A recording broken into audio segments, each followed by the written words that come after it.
In éige chéile tógtar na Caisleán, ach an mailin Sceilg is bailach bhfuil an Caisleán sa phróiste á réaba agus á seascairt ag farraigh í arda. Deirtar go bhfuil an Caisleán seo i dul siar go dtíon ceathrú istíag as gur bhain se leis na cáthaigh a bhí na daoisigh sa cheantar. Ach tá muintir bhailin Sceilg den dúirim nach fad eile a bheith sé ann. Tá coiste take le chéile dána éigin i dhéanamh mar gheall rostaid a Caisleán.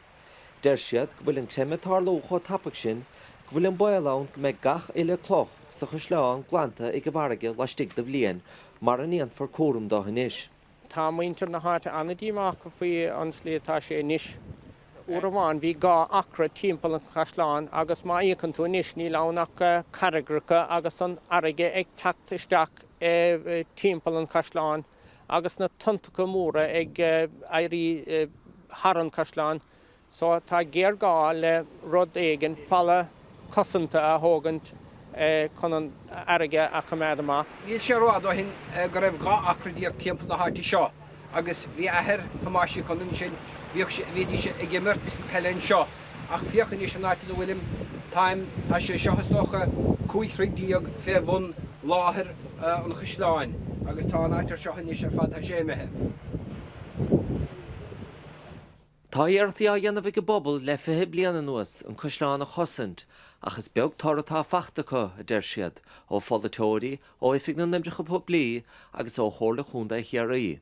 Deir seandálaí sínsreacht na cóirla chúnda nach bhfuil éon chiste airigid ag go gcóirla chun túirt feithagaí cosanta don tórsa. An nuasar seo ní áirítar an Caisleán ar hafad na séad chóirthaí náisiúnta. Dá meach sé le stáilta bheith dúilgus ar ifig na nimbricha poblí gníomhú fé mar a dhéanann siad leis na séad chóirthaí ar fad ar imíon ordú caimhnathe.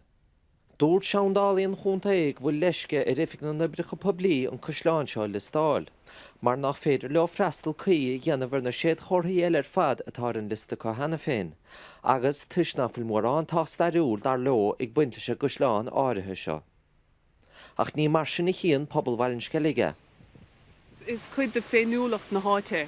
Is lenmarca timp na háite sa. Tá sé ga chéan brosé tuairistóireachta, tá sé ga chéan carta puist, tá sé ga chéan griangrafadóachta de láún pósta áitiúla. Is, tá éhinnig go chéan duine hagan an sa ar an Caisleán agus chuann siad an Caisleán in san Albert céanna le mailin Sceilg i gcónaí. Tá an bailán nach méid an Caisleán an sa nuair bhása sí seo suas. Is cuoin lumsa bheith suagar timpeall na háite nuair bhíos óg agus is cuoinem go maith talún a bheith an san an áit bhfuil míid site inis, an áit bhfuil carrigacha inis is snéan thá fácha. Cé gan air seandálathe sínsreacha sa chóirla chúnta agus an ifig na nimbricha poblí ná fa leanú speisialta go gháile se Caisleán sa. Tá muintir bhailin Sceilg sásta trid go fíochfar chun échaimhnú agus é chosaint as na glúntatá le teacht. Seán Macatíigh, nuairtídí cethir, i mailin Sceilg in éibhreathach.